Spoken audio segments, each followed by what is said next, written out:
Hello, friends who have gathered today for today's webinar on property management in the COVID-19 era. We're very excited about this topic, and we have what we expect is going to be a really good crowd for this.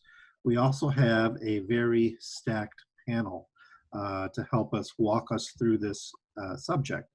Along with me, Dan Petrell, the Director of Communications here, and Bill Castelli, the Senior Vice President for Governmental Affairs at Maryland Realtors, the organization for in the state.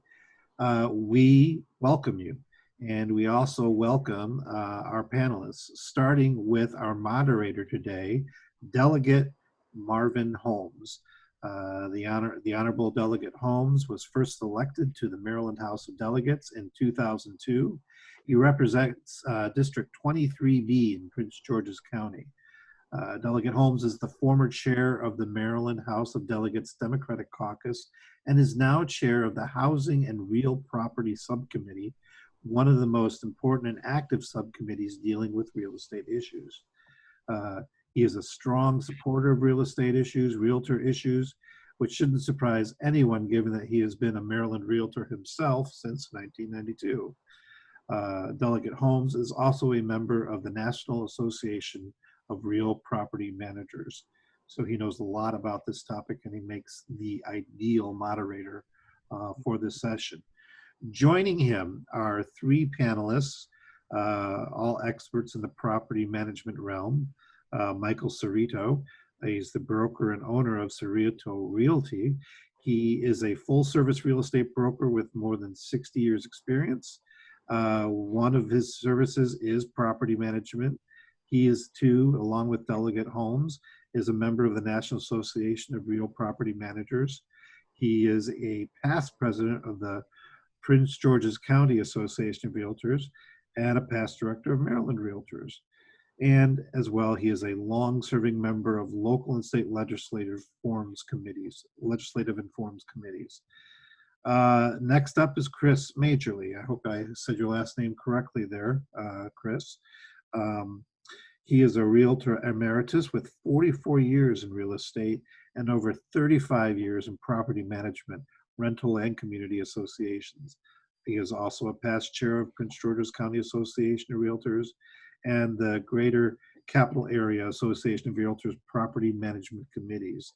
He is also a past commissioner with the Maryland County Commissioner on Common Ownership Communities, CCOC, member of the Community Associations Institute of Maryland, and the Legislative Action Committee.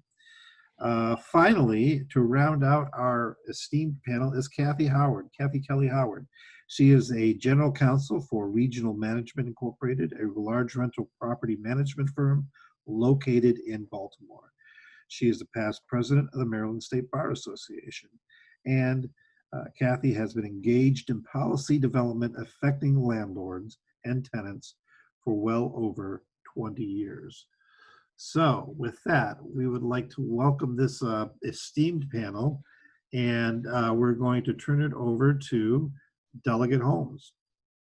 Thank you, Dan. I appreciate the introduction of me and of our esteemed panelists. And I welcome all of you who are here for this webinar.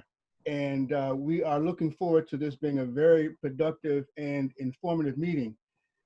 During these times with the COVID-19 crisis, everything is totally abnormal. But I think what we're beginning to find out and realize that some of this abnormality is going to be the new normal. Everyone is becoming accustomed to, I don't want to put this into a verb, Zooming now. I think I, like others, are probably doing 3 to 4 Zooms per week. I'm about zoomed out like the rest of you, I'm sure. But I look forward to a great discussion, and we have a fantastic panelist this afternoon, and we're going to be talking about obviously some of the things that are affecting all of us in this industry in terms of the COVID-19 crisis. So if I may, let us begin with Mike.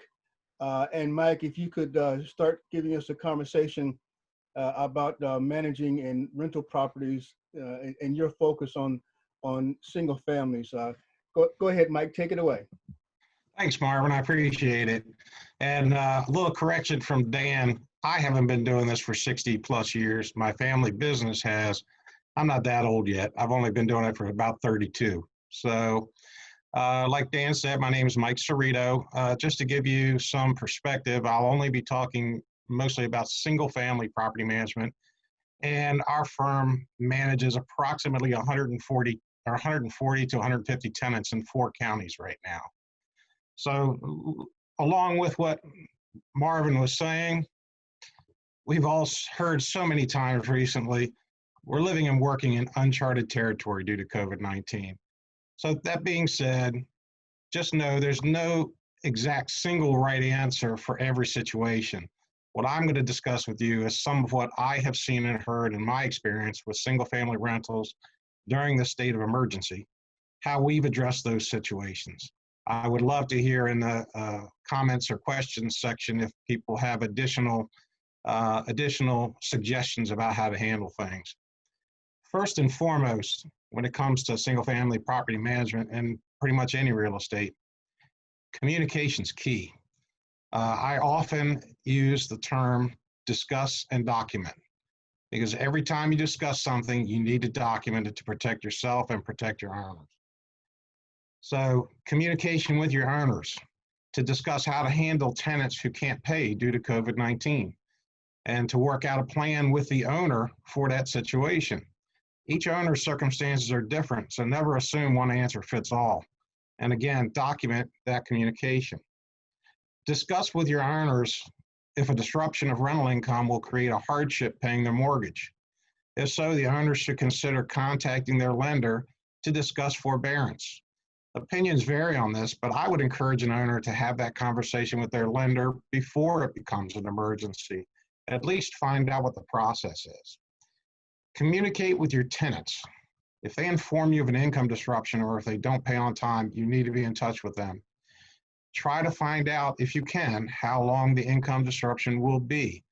You may or may not be able to determine this. Ask if there are any other sources of income in the household. Discuss payment plans, which I'll discuss a bit more in detail further on in my conversation. And again, document your discussions. So here's the one you're all waiting for. The first big major challenge related to COVID-19 is rent collections. What happens if your tenant is fired or furloughed and their income disappears or becomes dramatically reduced? Again, this is probably the most difficult thing that we've run into during this pandemic.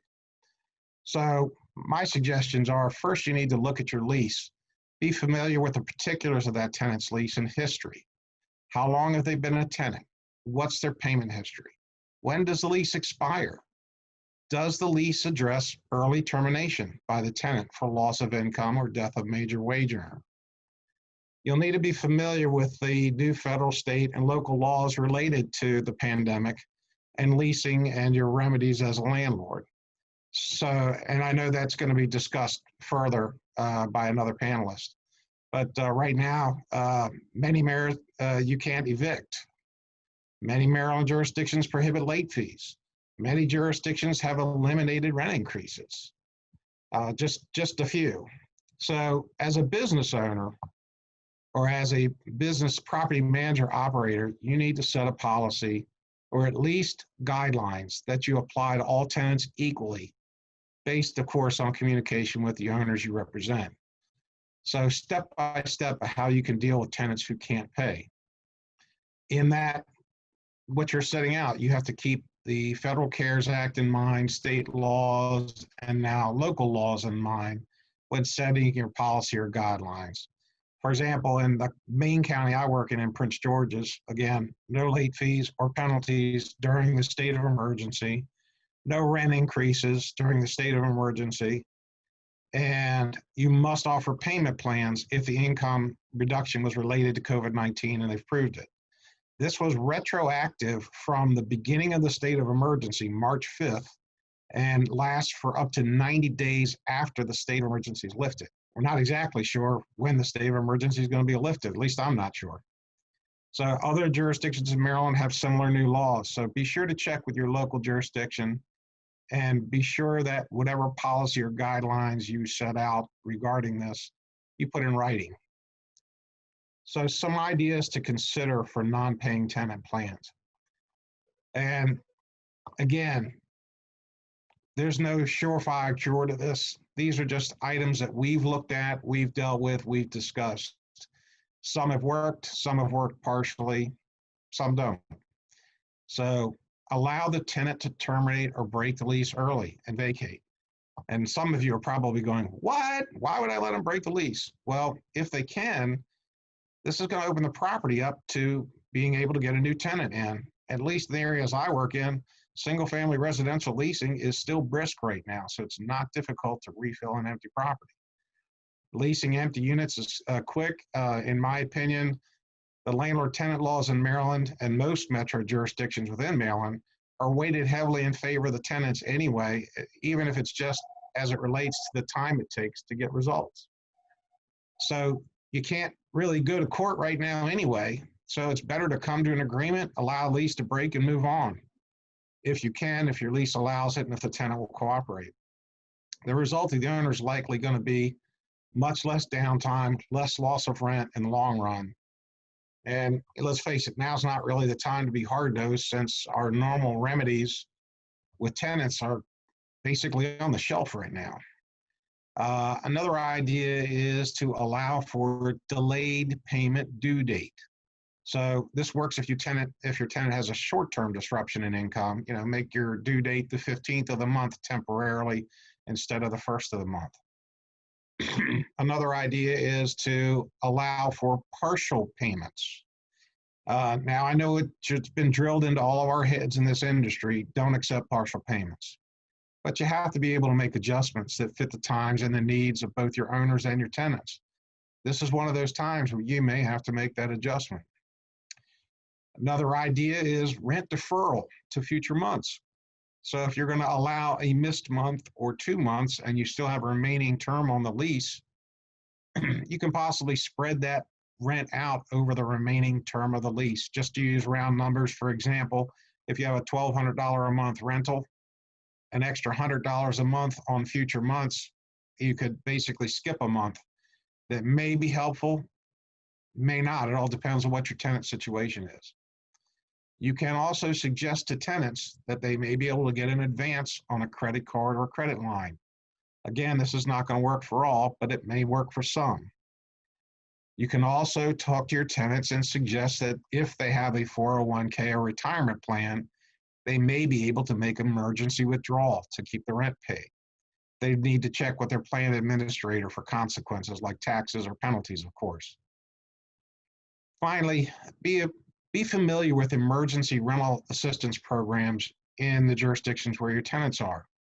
For example, I had one tenant who let me know early that they would not be able to meet the next month's rent. At the time, Prince George's had just opened up a brief rental assistance program.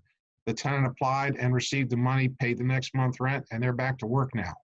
So it really worked out for the tenants and the owners and the manager in this case.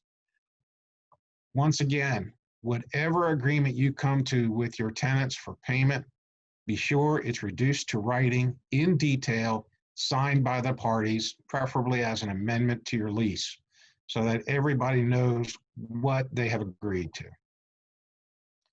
That's probably the hardest part of it. There are a few other items I'm going to discuss. One is receiving rent payments.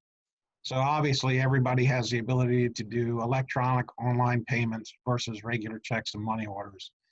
Your company should have a policy about the type of payments you're going to accept.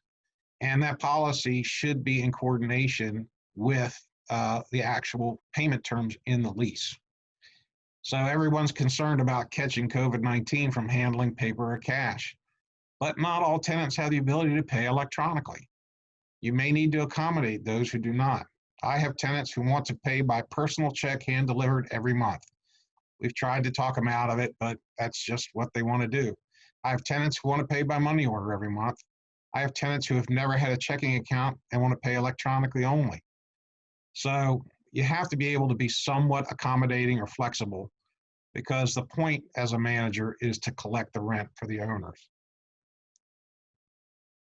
Now, let's talk about arranging for repairs and access to a property. One of the things that we've done, like many businesses, is we have drafted a script for when we have call-in or online repair requests. Some of the script questions we ask are, is anyone in the house exhibiting flu-like symptoms? Has anyone in the house been diagnosed with COVID-19? Has anyone traveled recently outside of the area? Now, you can anticipate that your tenants may or may not be totally truthful about their answers, so you do want to document the answers you get. We had a tenant last week who answered no to all those questions, and then when our technician got out there, found out that both the husband and wife had COVID-19. They'd been cleared for a month, but they had it and didn't tell us. Another idea that we have used is to defer non-emergency repairs to a later date by agreement with the tenant. If it's a minor repair that is not going to cause health safety issues for the tenant or damage to the property, there's no need to take chances right now. If you can defer it and both parties agree to it, defer it. And make sure that that agreement to defer that is in writing or at least encapsulated in some communication. Now, what happens when you actually have to send somebody into the house?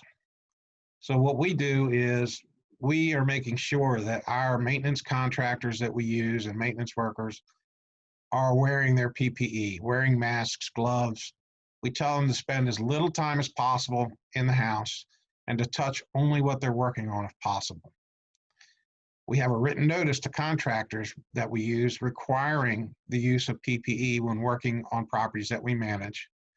And that's for the protection of the contractor as well as the tenants, and an attempt to help provide some liability protection for us, although we won't know the results of that until the lawsuits hit. So the other thing is we insist that the tenants leave the working area where repairs are being conducted. We do have some of those tenants that want to lean over the contractor's shoulder for the entire job. We insist that they actually leave the room, give plenty of social distancing for the contractor to do their work. Another topic is showing properties for rent, both vacant and occupied. So vacant showings are much easier, but you still need a policy. Require those who are showing your properties to use PPE, personal protection equipment. Arrange for regular cleaning of door handles, light switches, and other touch surfaces. Also, you want to attempt to limit the use of bathroom facilities in properties. You can do it by taping commodes closed. That's one thing we regularly find in our rental properties that are vacant and being shown is somebody always wants to use the bathroom and they never seem to realize that they need to flush. Occupied showings. Now, showing occupied rentals can be tough even when we're not in pandemic mode, depending on the reason for the current tenant moving. So tenants are not always as accommodating for showing while still in the property. Again, have a written agreement, written notice to the tenant laying out the exact showing guidelines and acceptable times and days. You want to try to work with the tenants on this so that they won't work against you when people are looking at the properties. And again, with this type of showing, you want to inquire as to the health of the existing tenant and occupants, same as you would a maintenance contractor, and keep the answers to those questions written in your file. Key again to all this is to discuss and document all agreements you enter into. Another topic we were talking about is the leasing and move-in process. So this is probably the easiest part, thanks to electronic signature document platforms and signing the lease and getting the documents together. That's easy now. Take advantage of the technology. Even if you don't have document software package, you can still use DocuSign and other services like that. You can collect all your applications electronically, your verifications, your income verification, your employment, your rental verifications, all of that information and proof can be sent to you electronically. Now, giving possession to a new tenant when they're moving in, passing on keys. We've even managed to do that without contact. We have tenants who we have gone to the property before they got there, opened the house, put the keys on the counter, put any documents or anything that they needed on the counter, and instructed them that we'll be waiting outside for them to come in and take the keys and take possession. So that's one way to do it without actually having to physically meet somebody. Another thing that we've done is our move-in walkthroughs. You know, traditionally, the tenant wants to walk through the property when they take possession to do a list of defects in the house. We've moved many years ago, actually, and now it's coming in real helpful to what we call a post-occupancy defect list. We provide this with the lease, and in our lease, it says to the tenant, you've got 15 days to fill out the post-occupancy defect list and return it to us. So this gives written documentation of condition at move-in to save until, and it's a good reference for when they move out. Lease renewals can be an issue now. So you can do lease renewals now, but many jurisdictions won't allow rent increases during the state of emergency. Even if your lease has an automatic increase clause, it's likely non-enforceable right now, depending on where you live.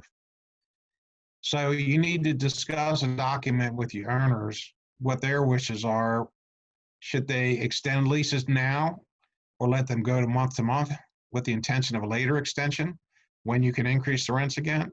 This could be risky depending on when or if the state of emergency gets lifted. Another idea is to do a shorter term extension, maybe a 6-month extension, so that you possibly have the ability to take another bite at the rent increase letter a little bit sooner than if you did a full year extension.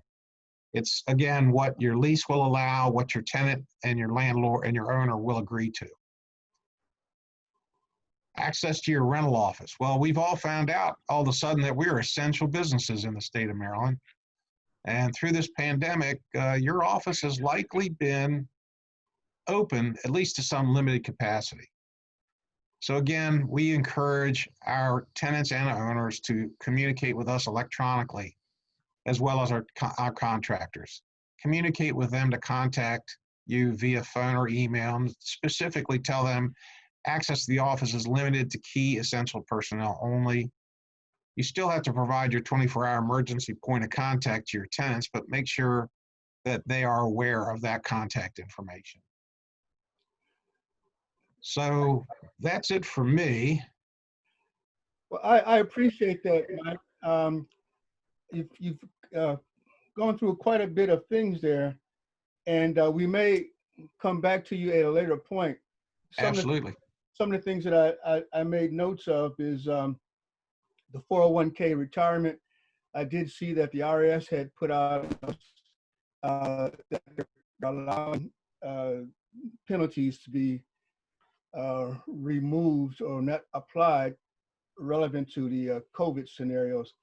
And I want to come back to you about the forbearance. Make sure everyone understands forbearance is a delay and forgiveness. Obviously, the two are very different. So we'll try to come back to you at the end, Mike, if you don't mind. And right now, let's go now to Kathy.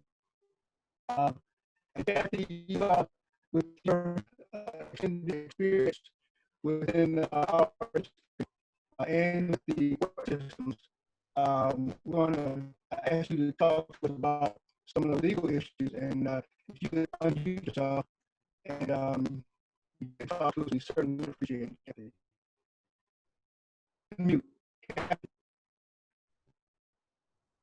Kathy. Now I'm unmuted. Anyway, well, thank you very much, Delegate Holmes. I'm very happy to be here to talk a little bit about some of the legal issues that we've been facing during this this COVID situation.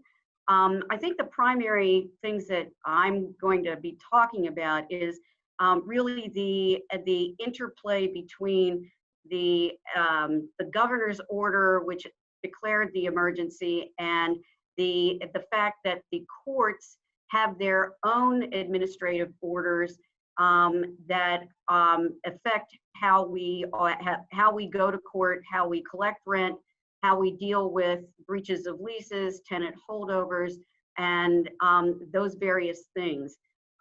Because they are not necessarily enumerated in the governor's order, they are really the creature of the of the courts, and there have been a slew of them over the last few months. And a lot of what the courts are doing now, they're looking at reopening, as we know, but they are also very mindful of the interplay of the Federal CARES Act with the CARES Act effect on evictions and collections of rent. So let me start with the CARES Act.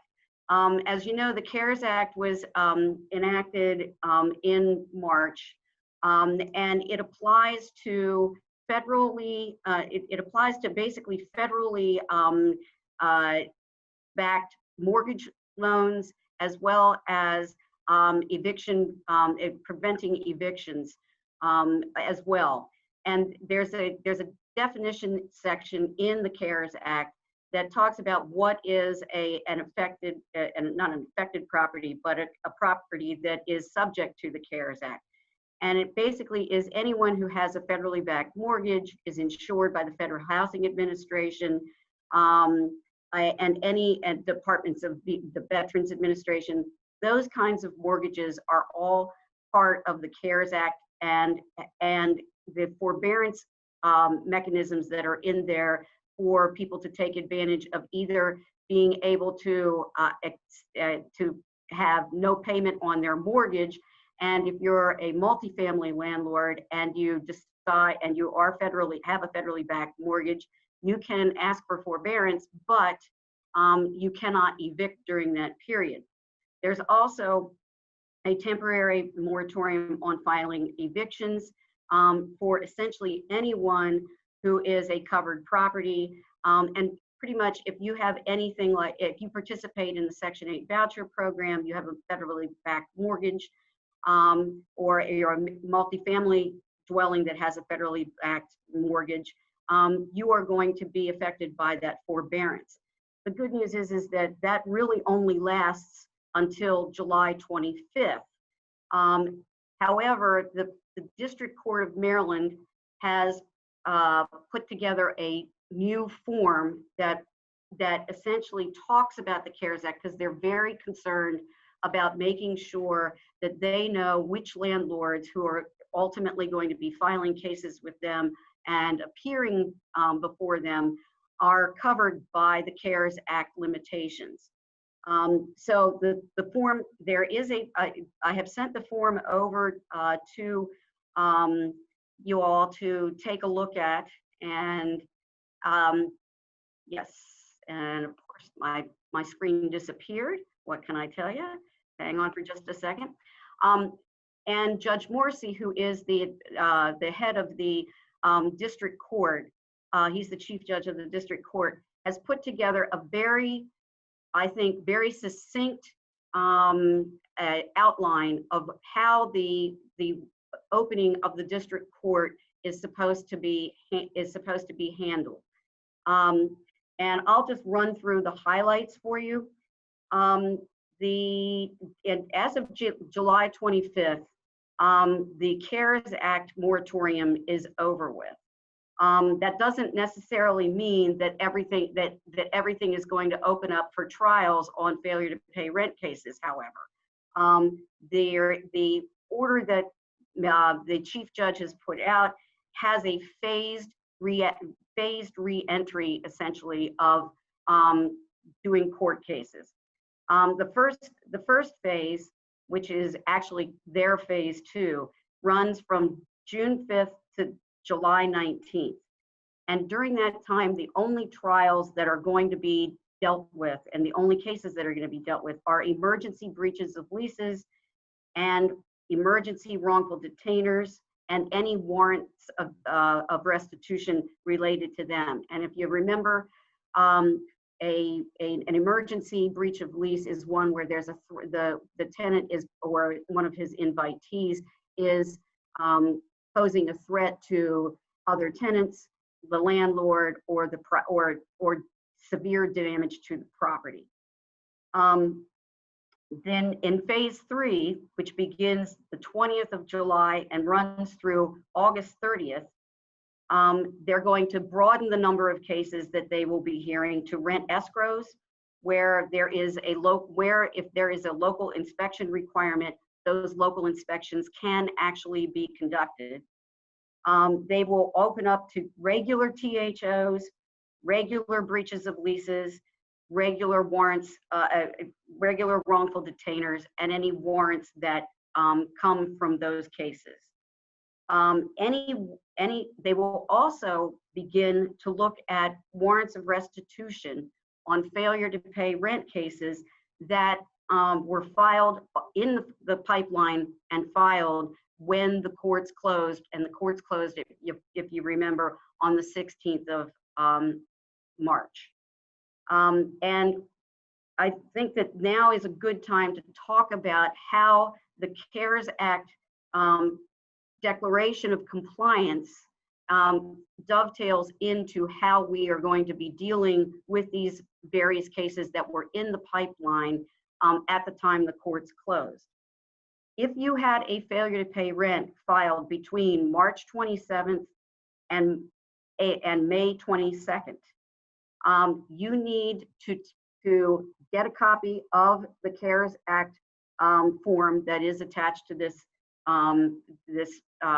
order, and you need to get it filed on or before July 27th if you still need to execute on that warrant. Otherwise, that case or that warrant will be dismissed. It will be dismissed without prejudice, but it means you have to start over if you don't get that in by that time.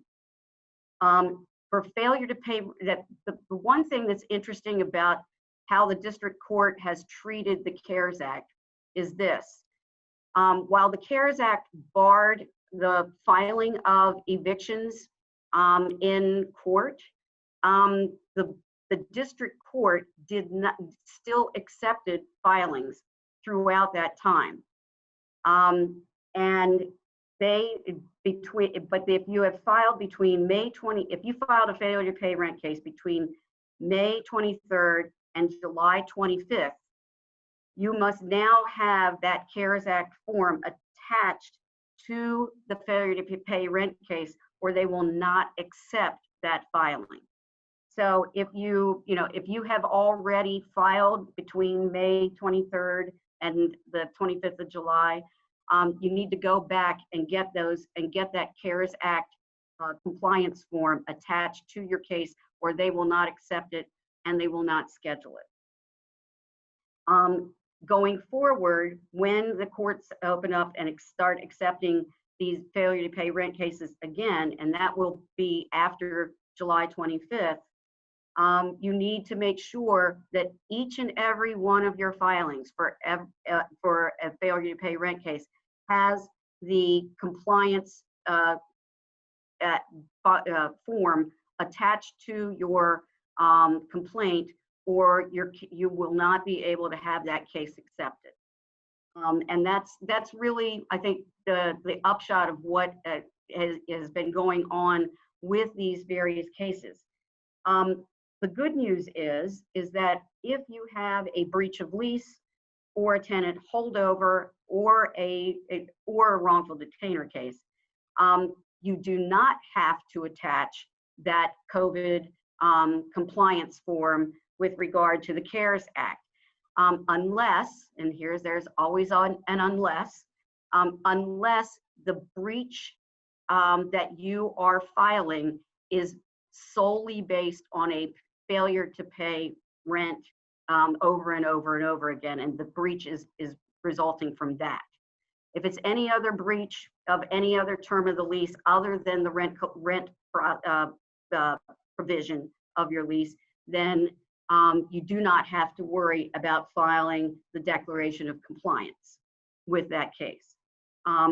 it really is mostly focused on the failure to pay rent process.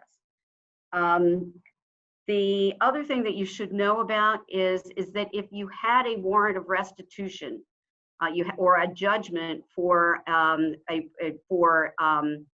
failure to pay rent, and you were getting ready to process a warrant of restitution related to that so that you could proceed with your eviction, and you still need to do that because the tenant has not paid whatever your rent was, whatever that judgment was for, you need to know that you can file and execute on that in after the 7/25 date, after the July 25th date.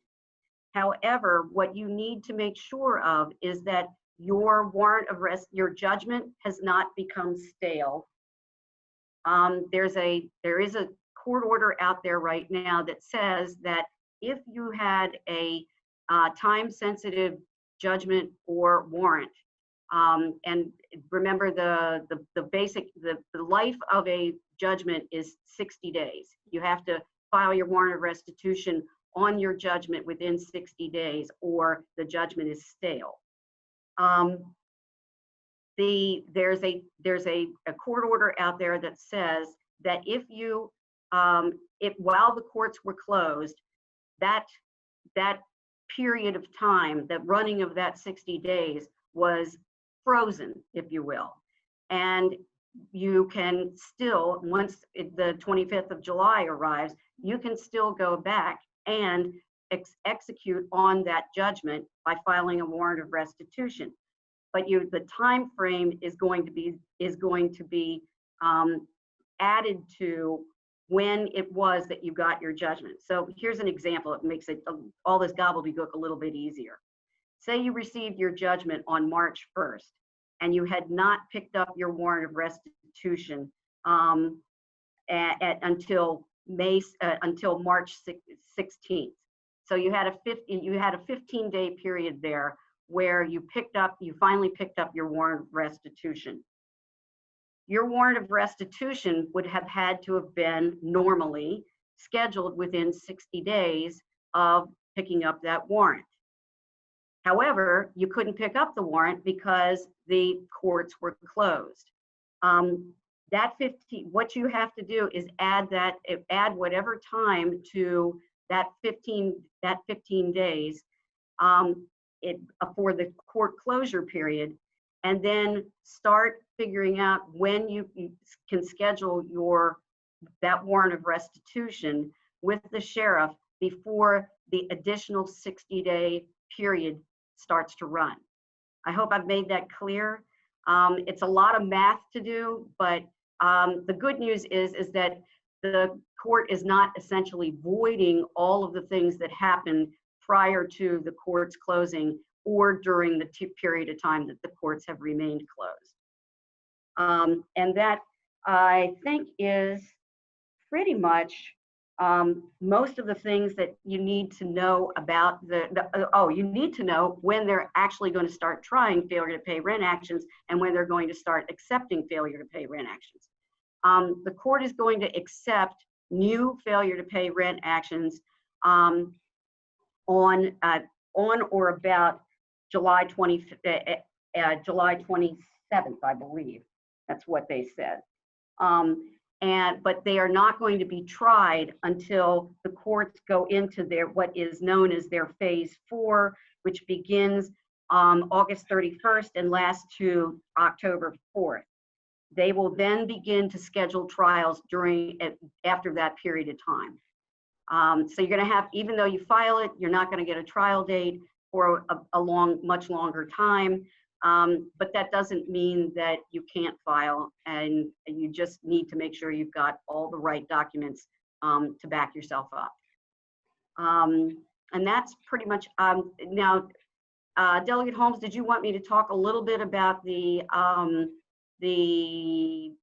various rental assistance programs that are out there right now?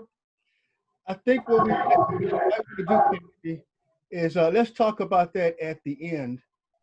after Okay. Chris gets finished. I do want to let everyone that is listening, make them aware that this webinar is being recorded and will be available for you at a later time frame, and that the documents that have been shared will be available for you as well. Kathy, you talked about that frozen time frame for the writ of restitution. So it's good that the time frame has been frozen so that you can get to that writ, but the tenant is still there. So what do you do about that additional time frame of the rent from time it was frozen until the time you can get them out? You have to go back to the court and make another filing? And the second question I want to ask you, Kathy, is when the courts open up, are they taking everything in order that they were filed?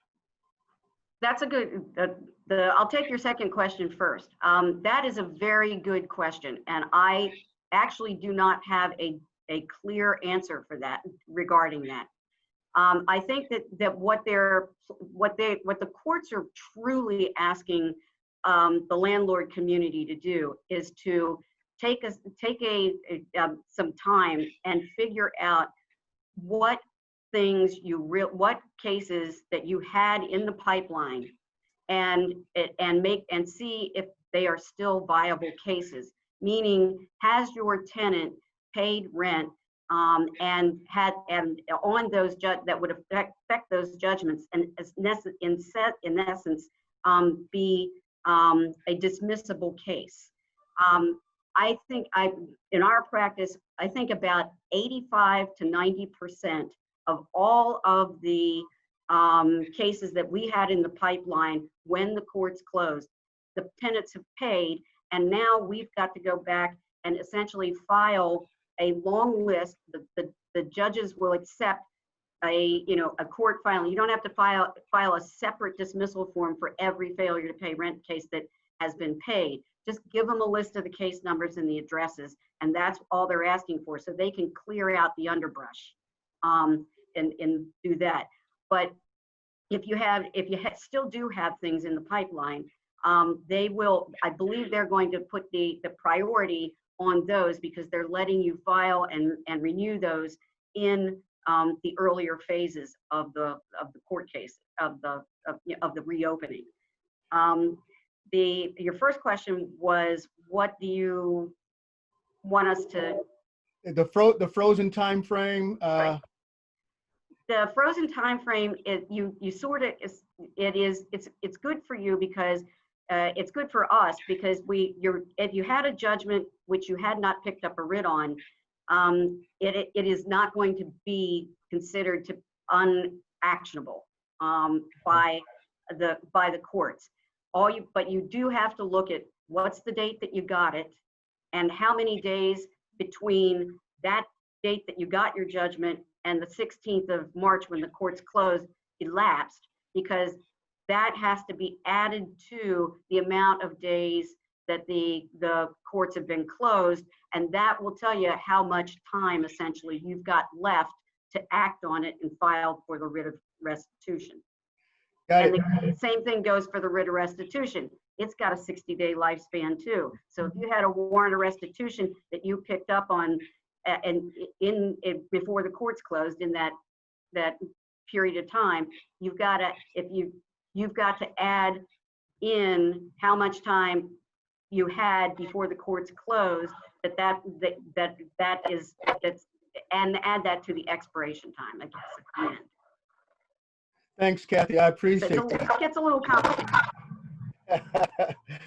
Everything during this time frame is getting more complicated.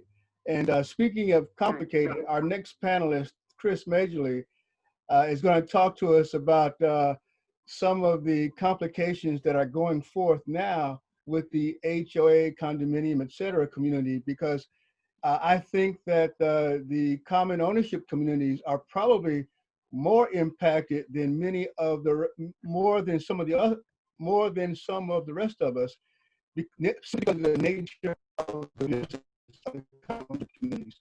So, Chris, you could give some insight into what's going on in your world. Well, thanks. I think it's true that this business is very complicated even when we don't have COVID. And maybe a good place to start, especially if you haven't been exposed to HOAs and condominiums very much, is to examine how they're governed. And that's, they have a board of directors elected by the members.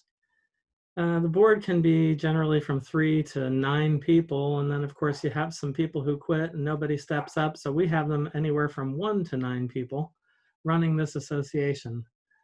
They come from all different walks of life, all different levels of education, and they certainly have different work and life experiences that they bring to how they run this. Some of them work for the government, so everything is a government issue RFP when you want to replace, the handle on a door.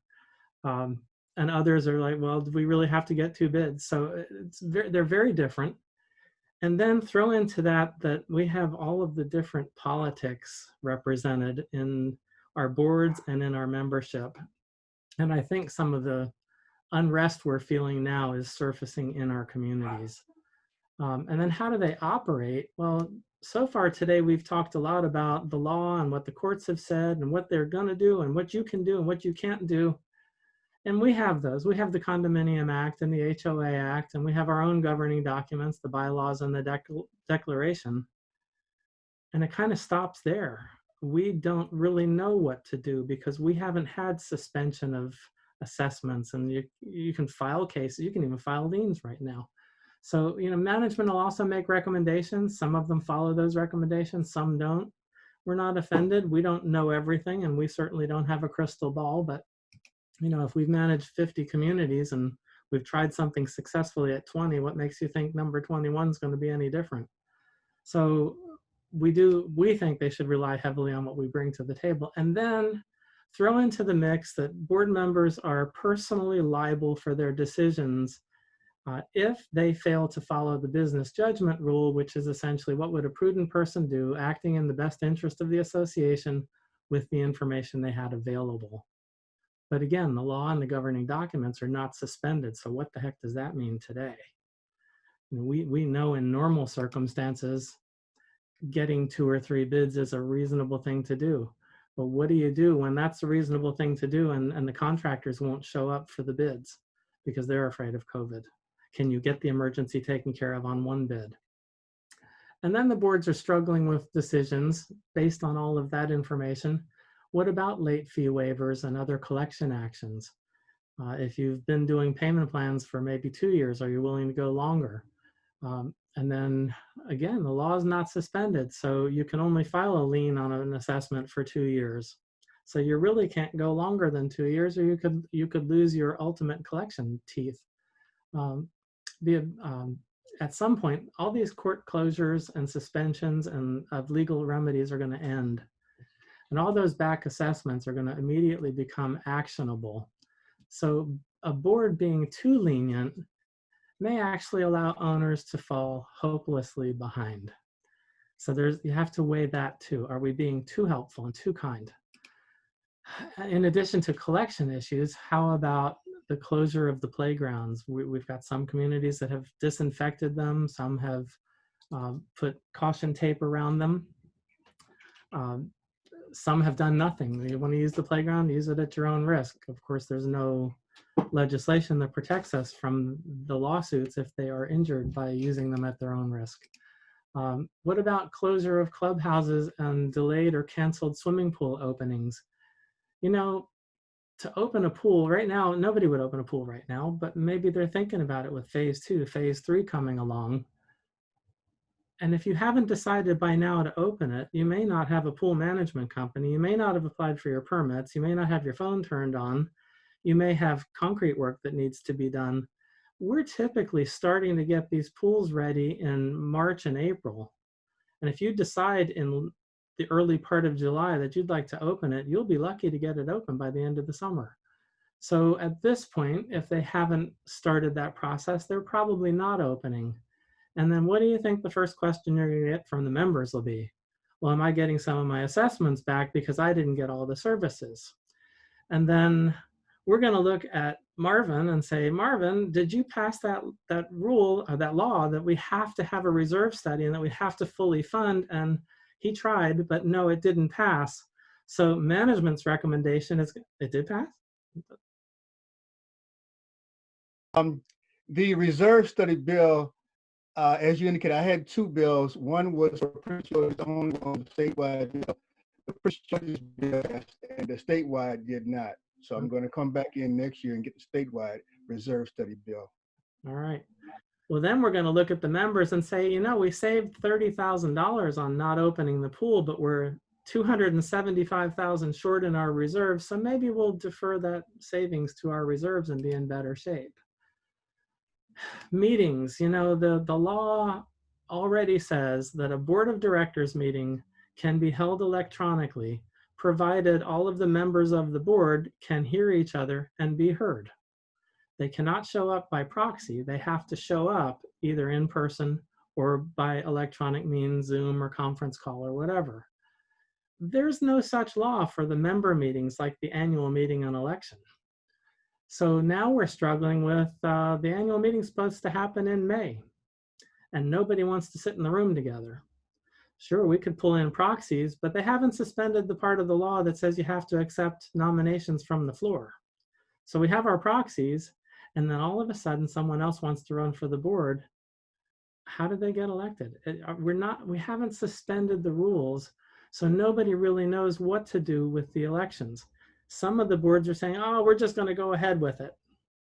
I can't tell you how many times I've been to court or the Montgomery County CCOC because the board didn't conduct the election properly, and they overturned the election. And in the meantime, the new board that thought that they were the board signed $400,000 worth of contracts. They didn't have the authority to sign those contracts. So we're in a pickle. We don't know what to do. And most of them are just suspending the election. Who knows for how long? We do have electronic voting capability, but it's expensive. Not all communities are required to have secret ballot. That makes it a little easier to do electronic voting. You could actually just do a survey monkey during the meeting and get your election done. But again, it's challenging to try to get people to make a decision how they want to conduct these essential meetings, and then to educate them how to deliver on that service. And are we as the management company just supposed to go subscribe to all these services and pay for them out of pocket? Of course we are. That's what we're supposed to do with everything. A big one a couple of months ago was covenants enforcement. We typically plan those inspections if they're only being done annually. We might plan them in March, let everybody know that in April or May we're coming around and we're going to be looking for peeling paint and rotted wood, that sort of thing. Initially, most of our boards wanted to cancel them for the year.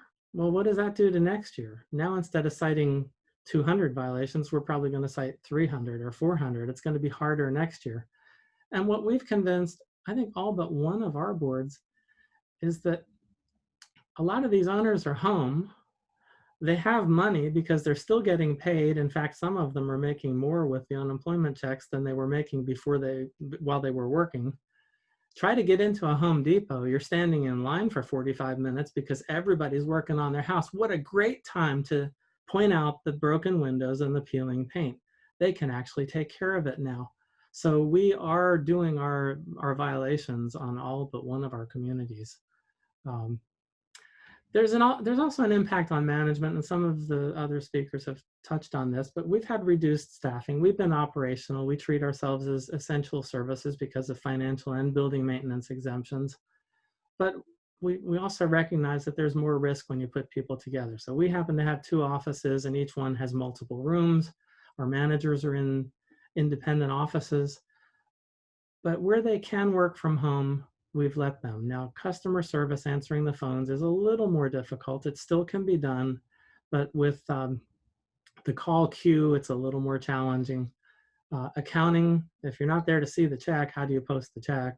But you can process the electronic transactions. So we've tried to have each department have 1/3 staffing at all times. And that allows us to have 2/3 of the people working from home, and that's reduced it. And we have about, I think it was 17 people in the management company and another 6 or 7 in maintenance. And out of all of those, knock on wood, only one person tested positive. Of course, in customer service where we had everybody coming in, so in a group situation with 4 people around, so the next thing is everybody has to go get tested and stay home for 2 weeks. And the way we handled that is we said one person in that department had to come in every day, whether it's the same person or you rotate it, but somebody's got to open the mail and see what got thrown through the mail slot, scan the checks, and make sure things get done that are physical tasks. So that's worked well, and everybody's healthy and back to work at this point. We're also finding our contractors have altered their responses. Some have been running emergencies only. We tried to get an air conditioning service done. It was 85 to 90 degrees. The tenant was pregnant and had a little child as well. Like, that's my problem. But it was hot in there. And the air conditioner, I couldn't get a service company out there for service. Finally got a guy to do it who we would not normally do, but it was unlicensed because he's the only one that would go, and it needed a new furnace. Of course, we used an unlicensed contractor. Today, he's out there replacing that furnace the second time so that it'll actually work. But it's just a challenge to get people to go out even for emergencies, but certainly for non-emergencies. And then in the office again, our doors are locked to visitors. We've got signs on the doors, we're not letting you in. We'll be putting up all those barriers, the plexiglass or glass panels for the permanent change. It was interesting, I was at a CEO retreat and we talked a lot about security of real estate management offices, particularly for us, the community management offices, and the violence that's occurring in these offices. People are getting nasty. So many of the participants in this conference said that, oh yeah, we've put in the door buzzers and the bulletproof glass, and we even have active shooter drills where Phoebe's on line 1 means get under your desk. So now we're going to put plexiglass up. I don't know if it's going to be bulletproof, but maybe it'll be virus proof. We are finding more sick call outs. Everybody who gets the sniffles thinks that they have COVID and they need to go get tested and they need to have a few days off. And if you do payroll at all, you know your payroll service has a new category where they're getting paid for COVID related absenteeism. We've got residents that are reluctant to allow entry, even in emergencies. You know, we've always had the leak in the 101 that we know is coming from 201 because water flows downhill. But 201 always says, I don't have a leak. I don't see anything. They don't know that it's their toilet wax ring that's leaking underneath the floor. Well, now they're really reluctant to let us come in and investigate. And then one of the biggest challenges we're facing right now is insurance claims. Those of you in rental management probably don't see as much of it. We see a few a month for fires, major floods, minor floods. Just all the time we have claims going on. And many of the insurance companies are not sending adjusters to the property. You don't get an adjuster out, you don't get any money. You can't move forward. So what they want, it's dangerous for the adjuster to go out, so let's send the manager out. And they want a video tour performed by us, and they'll do the adjustment on that virtual tour. And then delinquencies. I'm going to share a screen with you if I can do it. I tested it earlier. So don't tell anybody I'm sharing our company's delinquencies with you. Everybody see that? We're good? Can somebody on the panel? Yep, okay. All right, so this is our portfolio of communities. And notice that delinquent assessments, that's just the assessment, is up. This is since February 29th, 3.5%. Total delinquency, which would include legal fees, late fees, insurance claims, deductibles that the owner might be responsible for, up 7.5%. But when you count the number of people who are 30 days late, we're down 1%. And I've got those same breakdowns county by county for the jurisdictions we work in. Notice delinquent assessments up, total up, the number of delinquents down. In Montgomery County, delinquent assessments up, total up, number down. Prince George's, assessments up, total up, and number of accounts down. I don't know what that means, but I'm going to guess that the people who were delinquent before are more delinquent now, and the people who were close to being able to pay maybe are doing fine now and maybe got their government checks and have kept from getting delinquent. So when the dust settles and the courts are open, I would anticipate a significant increase in lien filings and bankruptcies and foreclosures. And that's why I'm here today talking to realtors, because you're going to get a lot of business out of this at some point.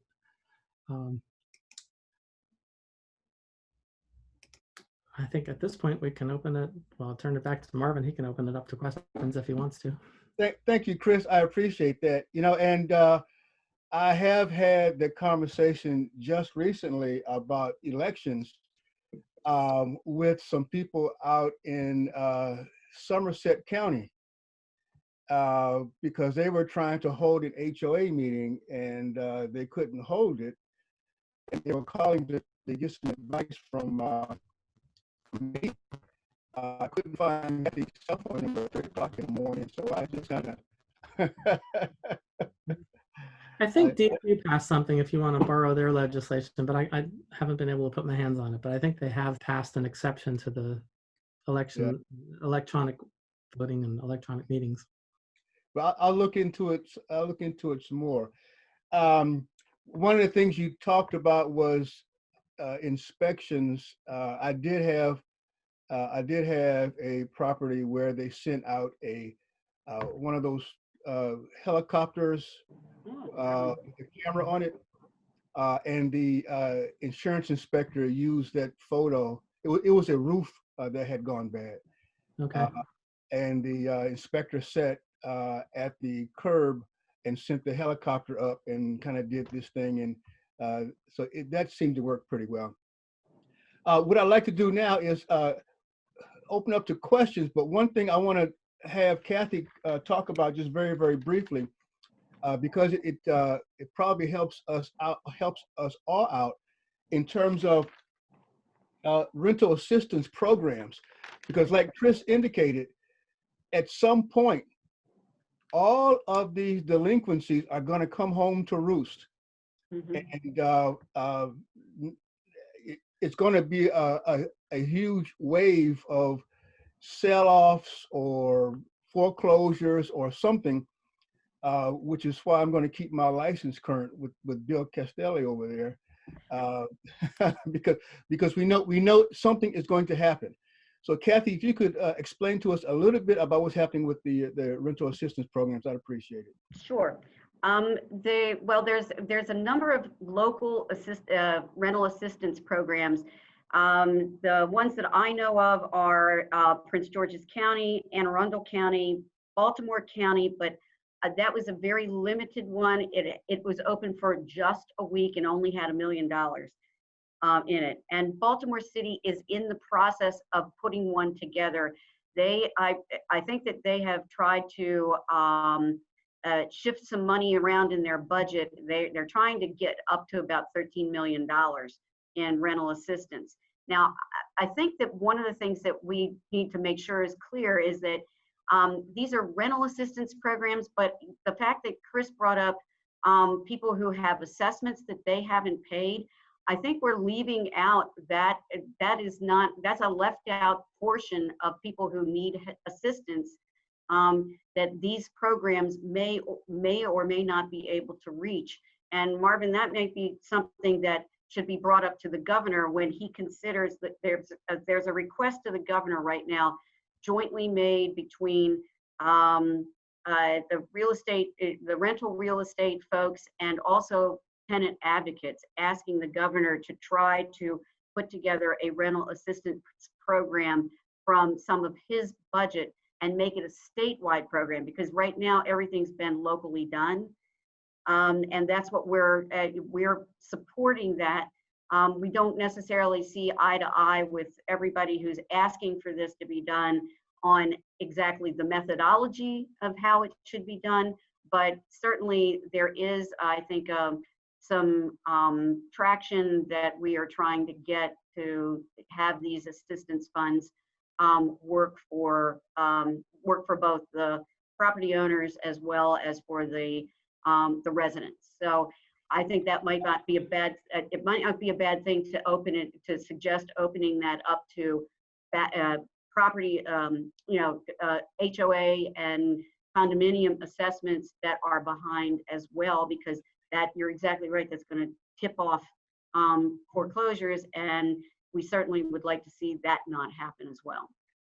And for those of you who are listening, as indicated by Dan in the opening remarks, I am a member of the General Assembly, and I am the chair of the Housing and Real Property Subcommittee. And as such, on June 29th, I believe it's at 10 a.m., the Environment and Transportation Committee is going to be hosting several panels. I think it's 4 or 5 panels at this point, relevant to housing issues in the state of Maryland. One of the issues that will be discussed on June 29th is going to be the rental assistance program. So all of you who are listening, please look at the Maryland General Assembly website, look for Environment and Transportation in the tabs, and scroll down, and you'll be able to get access to the live stream on June the 29th at 10 a.m. With that, I'm going to see if we have any additional questions. Bill? Yeah, Marvin, do you want me, since we're pushing up against the timeout here, run through a couple of those quick questions? That would be fantastic, Bill. Okay, so couple of them to go through. We had a couple questions on what if your tenant isn't communicating. Mike, you went into a lot of that, and I think the answer to that, and you correct me if I'm wrong, is keep trying, but ultimately that's why the courts exist, is that when communication breaks down, that's kind of the last resort.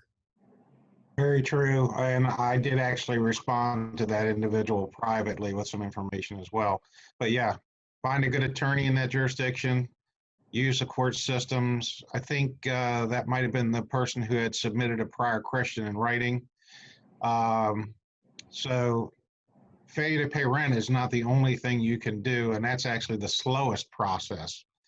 So it's better if they can go into a termination due to default and go into a tenant holding over or breach of lease action. They're going to get to court much faster. Based on the information that we had received, that tenant's never going to turn around and cooperate. You need to go forward with your court action. And then just a quick clarification, the CARES Act form that you talked about, Kathy, everybody needs to file it, whether they're a federally related mortgage or not, just indicating whether they are or not. And there was a question I think you may have answered to that one individual, just about what if you already filed but you didn't have that form. Just make sure to go back and fill that out. Correct. Yeah, and the court has made a deadline for people to go back and add that form in. And essentially, you got to get a rule of thumb, get it there by July 27th, just to be sure. And you can do it now if you want, but the deadline's the 27th, or they're going to dismiss those cases that don't have those forms. And the courts, even though they're taking the cases and opening up to landlord-tenant cases after July 25th, they're really not going to be acting on those cases till after August 31st. Correct. Correct. That's just to get the process started.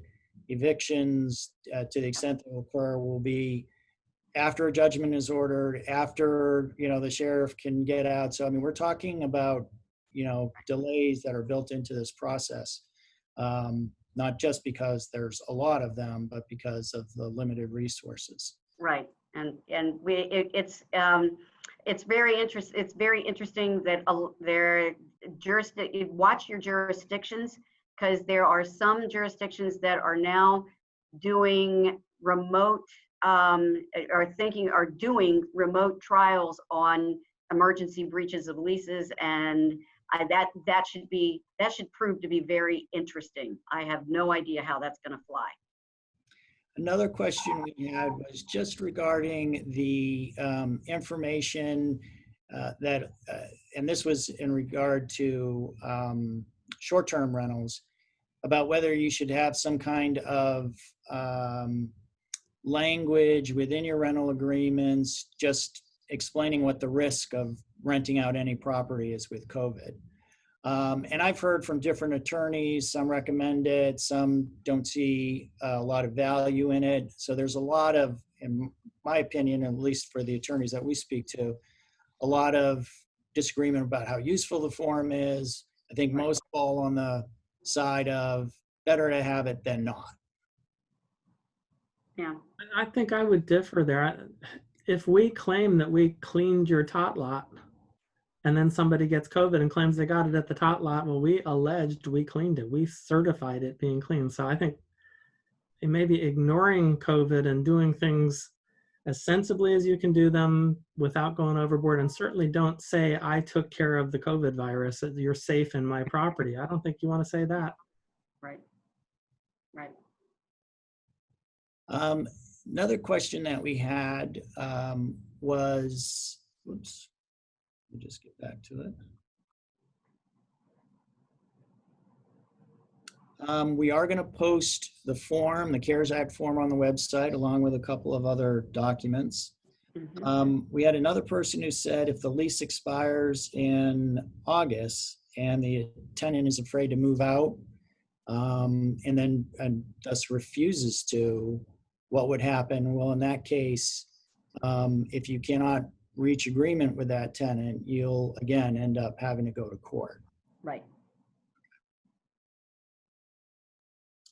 But that would be a tenant holding over case, Bill.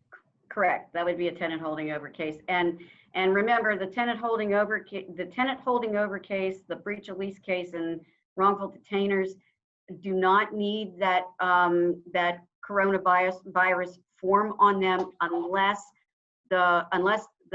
it's really the breach solely has to do with the tenant's rent record and non-payment. There was a question earlier, and I'm not sure I ever got to answer it, about I've got a tenant who hasn't paid me since February, and I was going to file a failure to pay rent, or did file an FTPR, but now their lease is expired. What should I do? And in the end, I think I would bet on I would forget the FTPR and just go for the tenant holding over, because you've got an expired lease, and unless you really want to keep that tenant and can come to some agreement with them, I would just go with the expired lease and do the tenant holdover. Bill, there's another thing that we didn't really touch on much, and that's we talked about what relief is out there for tenants or maybe even communities. Early on in this, there was I think it was FEMA had a $10,000 emergency grant that you could apply for. And it was supposedly available for community associations. So we applied for a bunch of ours. I think 2 of them got $1,000 payments dropped in their bank account without any explanation as to why you didn't get the other 9, and the others got no answer. But also the payroll protection plan, the PPP. Management companies can apply for that. Maintenance companies can apply for that. The first 2 rounds of that money in error didn't have any requirement to show a loss of revenue. What they were intended to do was give money as stimulus and encourage you to not lay people off. So as long as you didn't lay people off, you get to keep it. And there is still money in phase 2 of that release. And we have gotten it for our management company and for our maintenance company. So I would encourage you, if you've got companies, apply for it. There's a 3rd release potentially coming out, but there you would have to show a 50% reduction in revenue. So something to keep in mind. Some of these larger communities have employees, 2, 3, or 200, 300 employees. They should be applying for that money. Great. Well, I think we're at the hour and 15-minute mark. So what I would suggest is we're going to post some of the documents that people have talked about on the web. There was another person who just had one last question about how you would file that additional form. And would it be best for them to contact their local jurisdiction to see how they want to add that CARES Act? Okay. Yes, because there are a lot of, some of these jurisdictions are electronic filing, and some of them are paper filing. You really need to talk to your clerk's office and find out how they want you to do it. Okay. And then after that, I just want to thank all the panelists. Thank you so much for taking time to share your knowledge with everybody. Thank you, Delegate Holmes, for moderating today and sharing your information with us as well, too. Thanks And for thanks, hosting. everybody. Thanks, Bill. Thank you so much, and I hope this was helpful to everyone, and I look forward to having more of these. We're just going to keep zooming along. Thank you, everyone, for attending today. This is has been recorded, and a link to this will be available later on our website and also on our YouTube page by tomorrow. Thank you very much, and thank you again, all panelists and Delegate Holmes. Bye now. Thank you. Bye now.